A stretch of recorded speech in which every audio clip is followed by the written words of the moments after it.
Hello, welcome to our channel teammate. आज का हमारा टॉपिक है डायबिटीज़ मेलाइटिस के बारे में।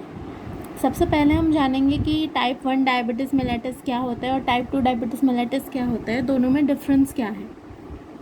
तो चलिए शुरू करते हैं। सबसे पहले देखते हैं कि क्लिनिकली दोनों में डिफरेंस क्या है। टाइप 1 डायबिटीज़ मेलाइटिस जो होता है ना, ये यूजुअली चाइल्डहुड में होता है, बच्चों में या फिर एडोलेसेंट्स में। और ये जो टाइप 2 होता है ना, ये मेनली एडल्ट्स में होता है। ऐसा नहीं है कि अभी चिल्ड्रन में नहीं होता, बट मेजॉरिटी एडल्ट में होता है। और इसी चीज़ की वजह से इसका नाम भी जुवेनाइल ऑनसेट डायबिटीज़ मेलाइटिस था, जो कि अभी वैलिड नहीं है, क्योंकि ऐसा कुछ फिक्स नहीं है कि ये चाइल्डहुड में ही होगा और ये एडल्ट में ही होगा, बट मेजॉरिटी केसेस में ऐसे ही होता है। सेकंड में है कि इसमें जो पेशेंट होता है ना, वो या तो नॉर्मल वेट का होगा या फिर उसका वेट कम हो गया होगा।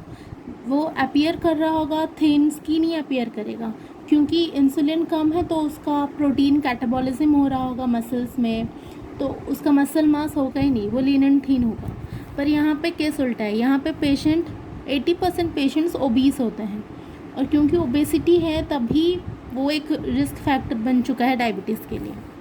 फिर थर्ड पे है कि यहाँ पे इंसुलिन लेवल्स कम हो गए हैं, क्योंकि टाइप 1 जो होता है ना, वो बेसिकली ऑटो इम्यून मीडिएटेड होता है। इसमें खुद ब खुद एंटीबॉडीज़ बनने लगते हैं अपने पैंक्रियास के बीटा सेल्स के अगेंस्ट। ठीक है, तो इसलिए यहाँ पे शुरू से ही इंसुलिन का लेवल कम होगा। पर यहाँ पे क्या होगा, सबसे पहले अर्ली स्टेजेस में इंसुलिन का लेवल बढ़ गया होगा, क्योंकि कॉम्पेंसेशन होगा, बीटा सेल्स जो हैं वो हाइपरप्लेसिया होगा उनमें, वो ज़्यादा से ज़्यादा इंसुलिन बनाएंगे।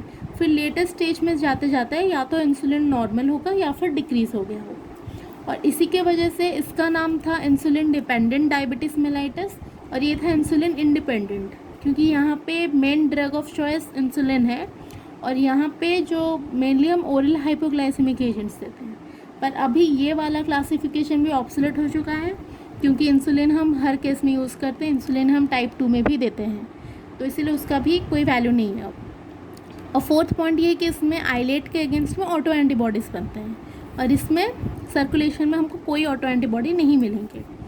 फिर फिफ्थ में है कि इसका जो कॉम्प्लिकेशन है ना, वो that can lead to diabetic ketoacidosis. ये ज़्यादा डायबिटिक कीटोएसिडोसिस की तरफ प्रोन है, और ये कोमा की तरफ, non ketotic hyper osmolar coma. Hyper osmolar क्योंकि शुगर यूरिन में एक्सक्रीट हो रहा है ज़्यादा से ज़्यादा, तो वो क्या अपने साथ साथ ऑस्मोटिक डायूरेसिस करके वाटर को भी ले जाएगा, तो बॉडी में वाटर कम होगा, तो इसके वजह से non ketotic hyper osmolar coma हो सकता है। तो क्लिनिकली ये 5 चीज़ें आपको मेंशन करनी है। फिर जेनेटिक्स में देखेंगे तो ये जो टाइप 1 डायबिटीज़ मेलाइटिस होता है ना, ये MHC2 लिंकेज होता है, HLA जीन्स के साथ लिंक्ड होता है। साथ ही कुछ नॉन HLA जीन्स में भी हो सकता है, जैसे CTLA4, PTPN22, VNTR, ये दोनों ट्यूमर सप्रेसर जीन्स, इन सब में पॉलीमॉर्फिज्म्स की वजह से जेनेटिक प्रॉब्लम हो सकता है।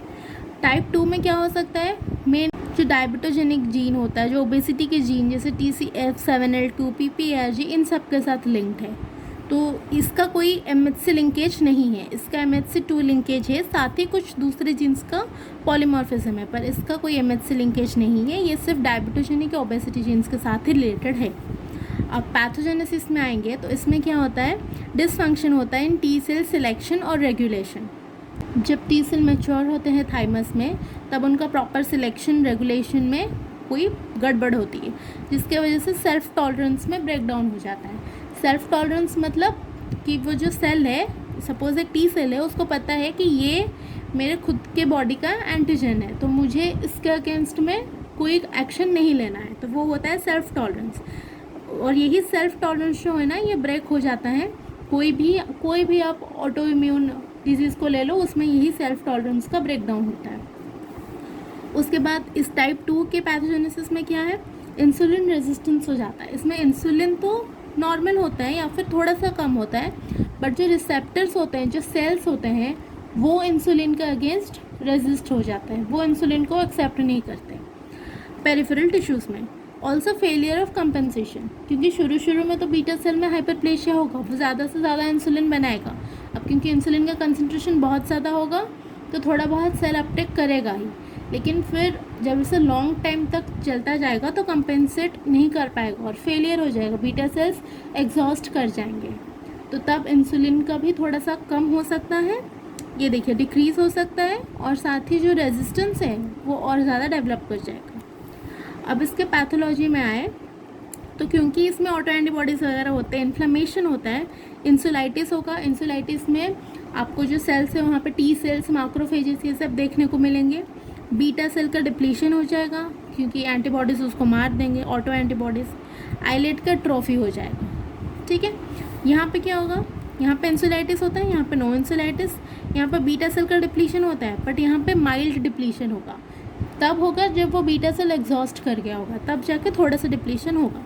बाकी यहाँ पे आईलेट का एट्रोफी हो जाता है पूरा का पूरा, और यहाँ पे बस अमाइलॉइड डिपॉजिट हो जाते हैं आईलेट सेल्स में, ठीक है। इसमें एट्रोफी, इसमें अमाइलॉइड। तो बस आपको इतना ही जानना है टाइप 1 और टाइप 2 डायबिटीज़ मेलाइटिस के बारे में। और अगर आपको इसका फ़ोटो चाहिए तो मैं इंस्टाग्राम में डाल दूँगी, प्लीज़ वहाँ पे भी हमको फॉलो कर लेना। और अगर आपको वीडियो अच्छा लगा हो तो प्लीज़ लाइक करना, शेयर करना, सब्सक्राइब करना। और मैं आगे जाके इन दोनों के पैथोजेनेसिस, क्लिनिकल फीचर्स, उन सब पे भी वीडियोस डाल दूँगी। Thank you so much for watching. See you in the next one.